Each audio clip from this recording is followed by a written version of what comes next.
आया है। बस्तर संभाग के महाविद्यालयों में नर्सिंग पाठ्यक्रम में 3 वर्षों में 95 विद्यार्थियों को बच्चियों को प्रवेश दिया गया, जिसमें एससी के 17 और एसटी के 78।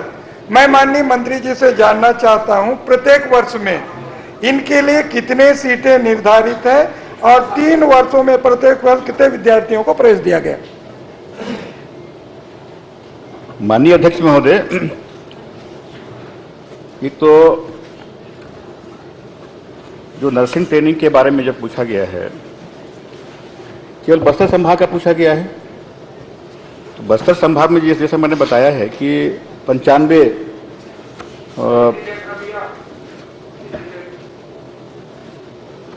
बस्तर संभाग में 95 विद्यार्थियों को प्रवेश दिया गया है। उसमें अनुसूचित जाति के 17 हैं और अनुसूचित जनजाति के 78 हैं उसमें। और जो पूछने की कितने लोगों का उसमें, माननीय अध्यक्ष महोदय, इसमें प्रक्रिया ये होता है कि जो इसके एग्जाम होते हैं, डीएमई उसका एग्जाम कंडक्ट कराता है, उसके बाद उसकी मेरिट लिस्ट बनती है। और मेरिट लिस्ट में बनने के बाद जो विद्यार्थी हैं वो जाके वहाँ पे अपना सत्यापन कराते हैं, फिर उनकी जो कॉलेज है उसको चॉइस है, वहाँ पर उसको भेजते हैं और वो पूरे मेरिट के आधार पर विभाग को, यहाँ ट्रैवल विभाग को भेजते हैं।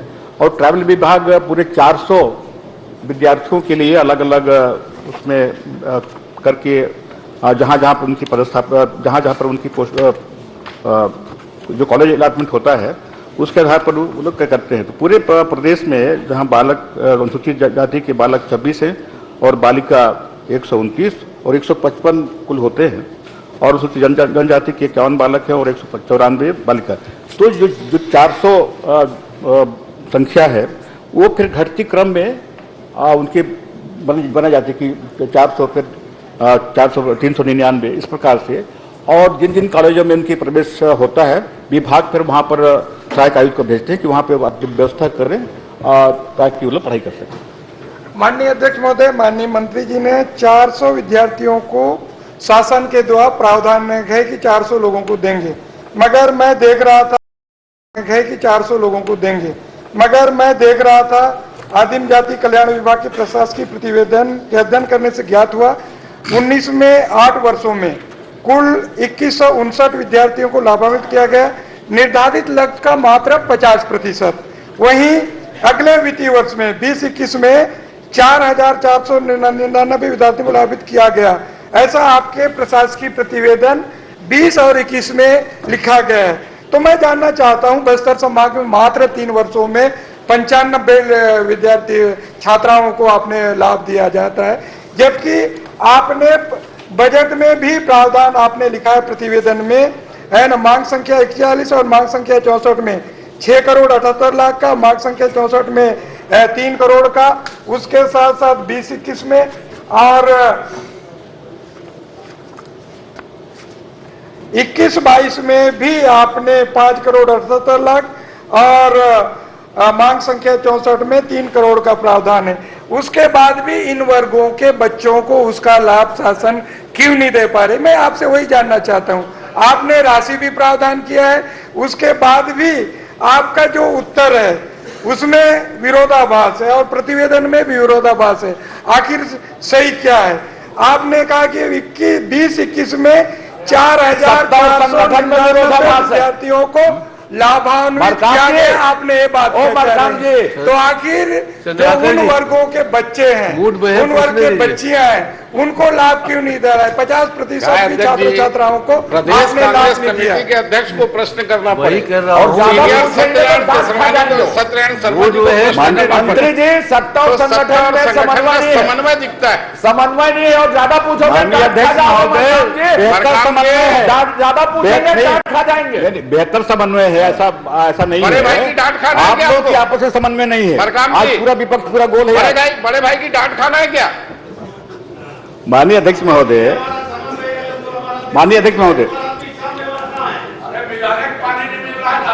मेरा नहीं मिलता है, तुम ओरिजिनल दे दूंगा। अच्छा, कौन से आइटम हो दादी तुम? है कौन से आइटम हो? उसको पूछो। माननीय अध्यक्ष महोदय, ये बस्तर संभाग में विगत 3 वर्षों में कुल आपके जो बच्चे आप लाभान्वित हुए हैं वो 646 हैं, लेकिन जो विभाग की जो योजना है, विभाग की योजना के तहत 95 को हम लोग ने उसमें लागू किया, उसमें लाभ दिया है।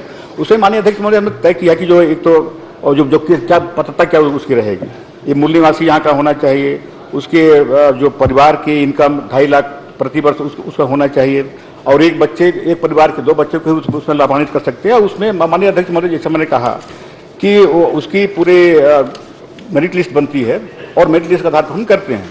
और ये बस्तर संभाग में माननीय अध्यक्ष महोदय यहाँ पे जो कॉलेज हैं, शासकीय नर्सिंग कॉलेज जगदलपुर में, वहाँ पर 19 और 20 में 6 अनुसूचित जाति के बच्चों को एडमिशन दिया गया और 21 अनुसूचित जनजाति के बच्चों को दिया गया।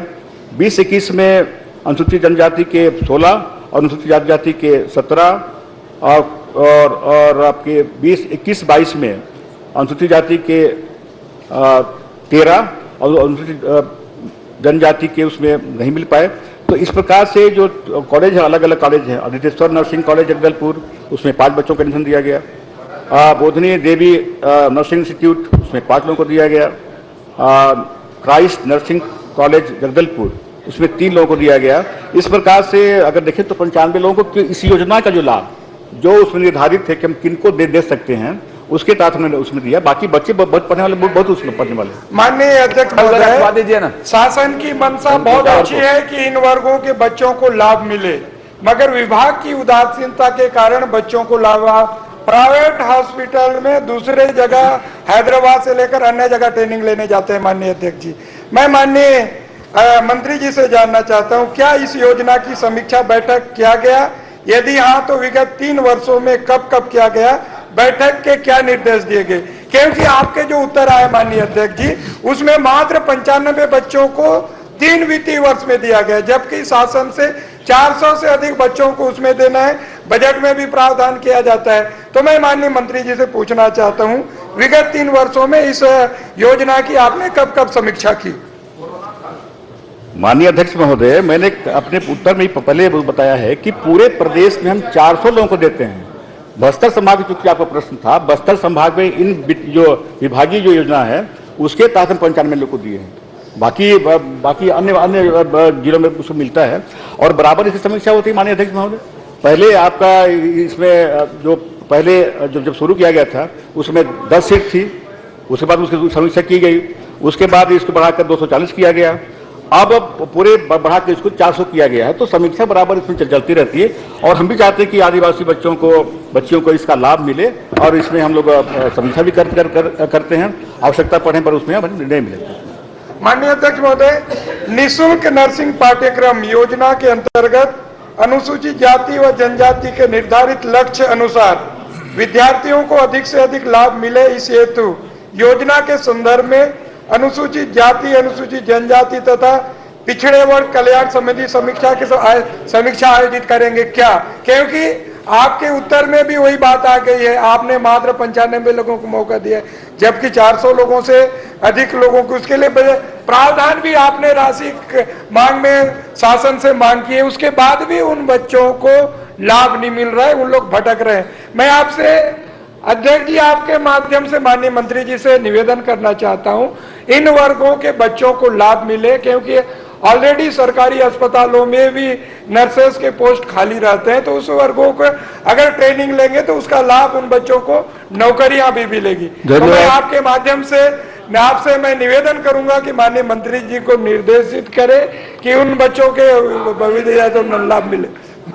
माननीय मंत्री जी, आप मरकाम जी को संतुष्ट क्यों नहीं कर पा रहे हैं और सीधा राहुल गांधी के पास माननीय अध्यक्ष, मेरी बात सुन लीजिए ना, जैसा चाहते हो वैसा कर दीजिए। माननीय अध्यक्ष, राहुल गांधी जी का बताइए कि मैं विधानसभा में ऐसा आरोप नहीं लगाया, अभी सब हटा दिए जाएंगे, आप बन जाओगे। सरकार को उदासीन कहा है प्रदेश कांग्रेस अध्यक्ष ने। नहीं, माननीय अध्यक्ष महोदय, 3 साल का उन्हें प्रश्न पूछा था, हो गया ना, कह दीजिए, वो जो कह रहे हैं उनको बुरा के। माननीय अध्यक्ष महोदय, और बस्तर संभाग में 3 वर्षों में केवल 95 का उसमें किया गया है और पूरे अरे राज्य मैं कह रहा हूं उनको कक्ष में बुला के संतुष्ट कर दीजिए। और पूरे राज्य में क्योंकि 400 बच्चों को हर साल है अध्यक्ष जी, उसमें दिए जाने का, लेकिन अलग अलग बड़े भाई जिलों को में संतुष्ट नहीं कर पा रहे हैं। केवल बस्तर में नहीं है, हर मरकाम जी अपने बड़े भाई को संतुष्ट नहीं कर पा रहे हैं। कुल बस्तर में इन योजनाओं का लाभ 95 लोगों को मिला है। स्थिति है। मरकाम जी इस सदन में भाषण दे दे के थक गए कि राम राज्य आ चुका है, राम राज्य आ चुका है, राम राज्य आ चुका है, और आप जब पूछ रहे हो तो पता चलता है राम राज्य तो नहीं है, कुछ और ही राज्य है। तो भैया आप ठीक से इनको संतुष्ट करिए, नहीं तो ये जाके राहुल गांधी से आपकी शिकायत करेंगे, नहीं करेंगे तो हम बोलेंगे कि आप करो, फिर आप समझ लें। सब इसकी समीक्षा कर लेंगे, बात भी कर लेंगे, बात कर लीजिए, जाहिर कर लेंगे, दिलाइए, पूरी तरह संतुष्ट करिए। माननीय ननकीराम जी कक्ष में। माननीय अध्यक्ष महोदय, मैंने देवपुरी के खसरा नंबर 206